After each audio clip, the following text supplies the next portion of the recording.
Day 14.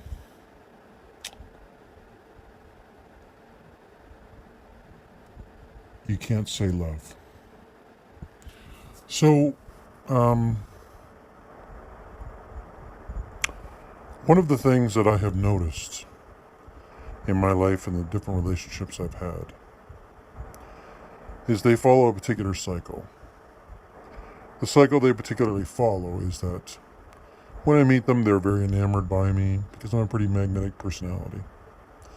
They want to spend all their time with me, and they really are drawn to my energy, and it's quite intoxicating. And my nature is that when I am being rewarded with that attention and that essentially it's admiration and love, I then return it, meaning that I don't do it initially, but it begins to, I want to reward them, so I will do things. I do stuff, like I don't know, fix furniture, organize something.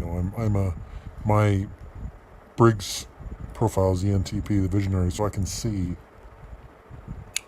the future if I do certain things. And so that's what I do, and I overdo because I think that if I do more, they're just going to love me more. The reality is, what ends up happening is that they start to, I'm not going to say disdain, but the value of it diminishes over time because I just become the guy who does that. In addition, after getting that wonderful admirative behavior from them, I begin to say I love them with some regularity. And if there's one thing I have learned, the minute you say you love a woman, she's going to love it in that moment, but you have stopped being a challenge to her because she thinks she's got you, and it becomes a slow descent. Now, that being said, in all my relationships, the relationships were very amorous right up to the end, and that may have been because the sex was really terrific. I think I'm a good performer, but who knows? I'm only going off the evidence. And that's why sometimes these things just like come out of the sun for me, because my definition of love is that, well, if we're having lots of sex, well, then it must be fine. But in this case, I've been around long enough to know that, past few months, not returning text messages as quickly, being a little crankier, not wanting to see me all the time. These are symptoms you have to look for. If you get Corey Wayne's book, it discusses it all.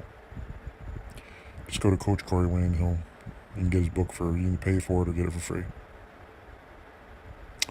But, saying the word love to a woman, you guard that shit. You guard it with your life. That's if you value the relationship. If you just want to,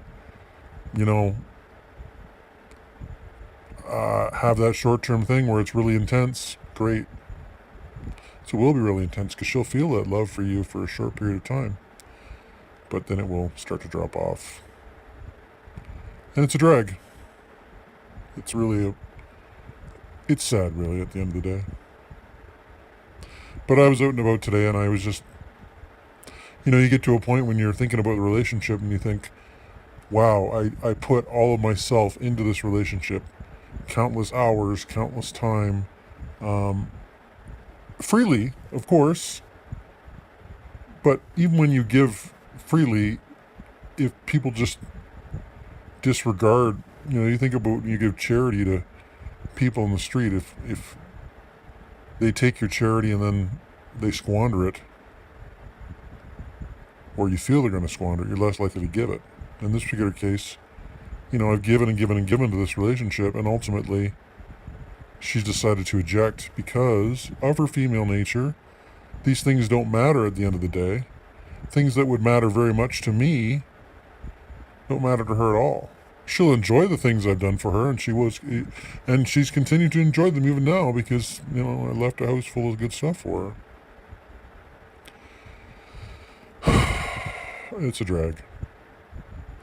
So as I said, the only way to fix this problem is to shift the polarity of our relationship. We have to have this hard reset where she realizes that I'm the best man in all areas, and then she comes back wanting to be back.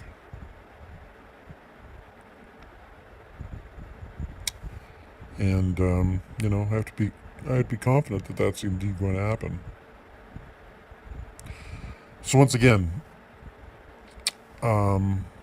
in line with yesterday's video about vibration, when you think bad things are going to happen, they do.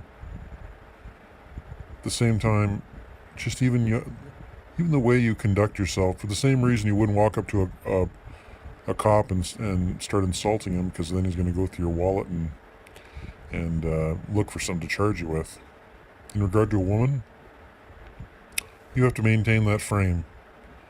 You have to maintain that frame of being the alpha, unaffected, and at the same time, you can give her affection, but it has to be affection on your terms. It can't be needy affection. It has to be affection you want to give. Anyway, it's day 14, as I said. No words yet. And I don't expect there's going to be for at least another week or two or more. We'll find out. I am currently indulging in my law of attraction exercises. If you go on YouTube, there's quite a few playlists on how to attract back someone in your life. Agnes Vivarelli has some good ones. I've actually used them in the past to do things like to initiate a phone call or things like that. But they're very therapeutic. It's sometimes you think it's all foo-foo and angel dust, but I have had it work in my business, and so I'm just applying it to this circumstance and asking the universe to do me a solid. Because here's the thing, I have conversations with the universe all the time.